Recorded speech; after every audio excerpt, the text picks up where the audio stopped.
26 సంవత్సరాల నమ్మకం, లక్షలాది సంతోషకరమైన వివాహాలు. తెలుగు మ్యాట్రిమోనీని డౌన్లోడ్ చేయండి.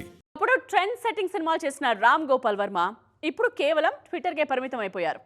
ఒకవేళ కంబ్యాక్ ఇస్తానని చెప్పినా ఈ టైంలో వర్మను నమ్మడం కష్టమే.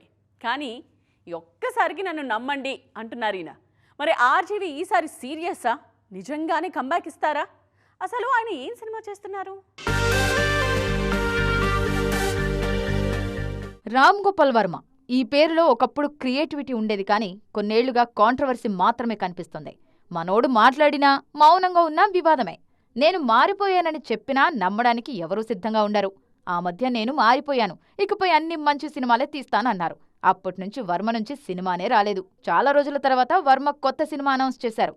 ఆల్రెడీ పోలీస్ స్టేషన్ మే భూత్ అనే సినిమా చేస్తున్నా అది బయటకు రాలేదు. ఈ సమయంలో పోలీస్ కంపెనీ సినిమా ప్రకటించారు Varma. It is more dangerous than D company అనేది ట్యాగ్ లైన్.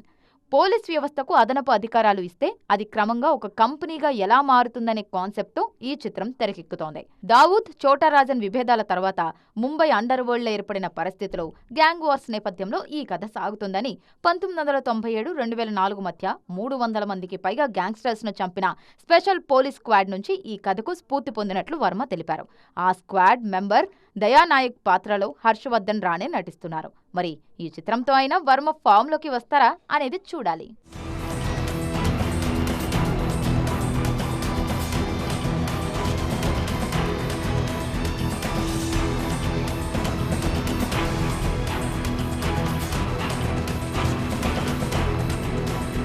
ఇరవై 26 సంవత్సరాల నమ్మకం, లక్షలాది సంతోషకరమైన వివాహాలు. తెలుగు మ్యాట్రిమోనీని డౌన్లోడ్ చేయండి.